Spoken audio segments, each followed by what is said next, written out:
आज की इस कहानी के लिए फ्लैशबैक थोड़ा सा लंबा है। साल है 2012। हम लोगों के 10th के बोर्ड्स थे। तो भाई हमारे एक दोस्त के घर पे हम लोग ग्रुप स्टडी करने का प्लान बनाया ऑब्वियसली। अब हम चारों आई थिंक फ्राइडे सैटरडे रात तक एक दोस्त के घर पे पहुँचे। वहाँ पहुँचने के बाद हमने पूरी मेहनत और पूरी कंसंट्रेशन के साथ ग्रुप स्टडी करने की कोशिश करी। अब हुई नहीं, वो हमारी गलती नहीं है। कुछ समय बाद आंटी ने खाना खाने के लिए बुलाया और क्योंकि हम सब पहली बार इसके घर गए थे तो अपने अंदर के जानवर को ना जगाते हुए थोड़ा थोड़ा सा खाना लिया और आंटी को थैंक यू नहीं आंटी बस हो गया करके बोल के टाल दिया। अब रात के 1:30 बज रहे थे और भूख हम चारों को लग रही है जम के। तो भाई जिसका घर था हमने उससे पूछा कि यार कुछ बिस्किट वगैरह है क्या। तो उसने बताया कि यार किचन में रखा है लेकिन मम्मी नहीं उठनी चाहिए। हमने कहा ठीक है यार लेकिन भूख तो बहुत लग रही है। तो हम चारों के चारों अपने रूम से धीरे से बाहर निकले। अब किचन तक पहुंचे तो दरवाज़ा ऐसे पट्ट करके नहीं खोला, धीरे से, क्योंकि वो होता है ना की करता है आवाज़ ज़्यादा जम के खोल दो। तो अंदर घुसे, दरवाज़ा बंद किया।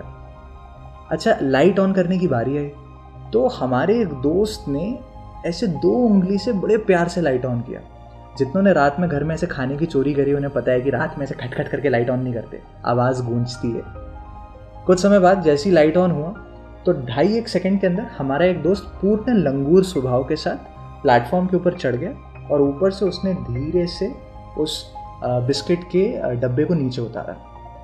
डब्बा स्टील का था तो हमारा एक दोस्त ढक्कन खोलने ही जा रहा था कि हम तीनों ने करके आवाज़ निकाली।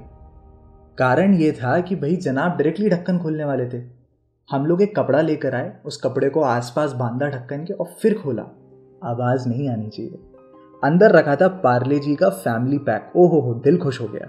तो एक दोस्त ने ऐसे कोने से पकड़कर पूरे के पूरे बिस्किट के पैकेट को बाहर निकाला, क्योंकि पैकेट प्लास्टिक का है, ये भी आवाज़ करेगा।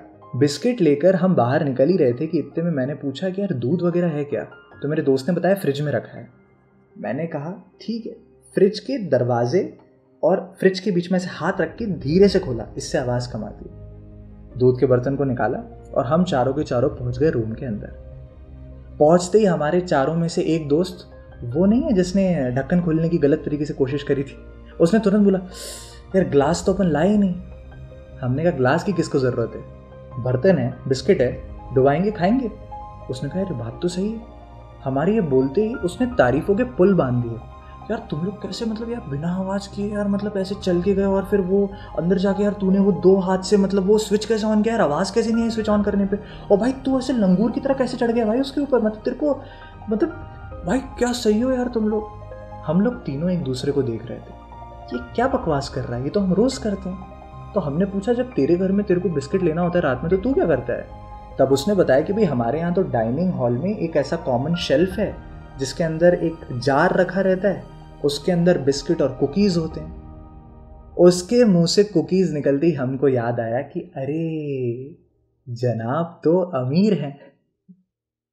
उस दिन का वो ग्रुप स्टडी किस्सा सब बहुत याद आता है, लेकिन वो 2 चीज़ें बड़ी प्यारी सिखा के जाता है।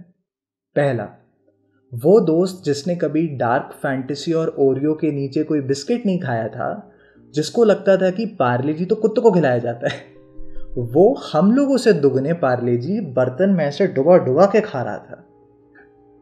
मजा पार्ले जी के टेस्ट का नहीं था, मजा उस नौटंकी, उस मस्ती का था जो हम लोग पिछले 15-20 मिनट से कर रहे थे। दूसरी चीज, जिंदगी में कई बार जो ऐसे स्ट्रगल और चेस हमारी लाइफ में आते हैं ना, आसानी से जब कोई चीज हमें नहीं मिलती तो हम उसके पीछे काफी मेहनत करते हैं। ये चीज़ें कई बार हमें जाने अनजाने में कुछ ऐसे स्किल्स सिखा जाती हैं जो हमारे ये किस्मत वाले दोस्तों के पास नहीं होती। महलों में पले बच्चे जब बड़ी बड़ी इंस्टीट्यूट से MBA कर लेते हैं, डिग्री लेकर के जॉब निकाल लेते हैं, तो क्लाइंट को नहीं पटा पाते। क्यों?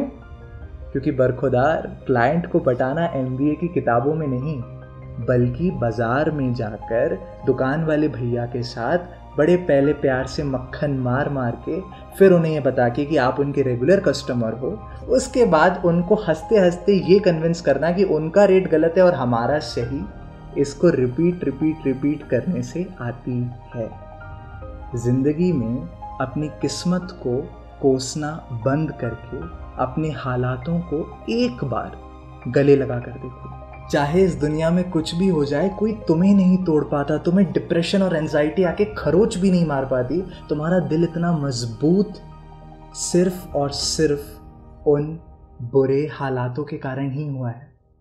लाइफ में जब तुम कंफर्टेबल हो जाते हो ना, उस दिन तुम्हारी ग्रोथ रुक जाती है। नहीं मानते? लगी 100 की।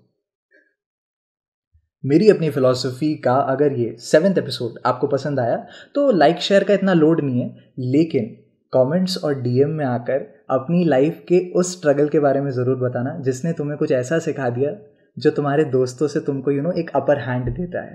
And as always, till the next episode,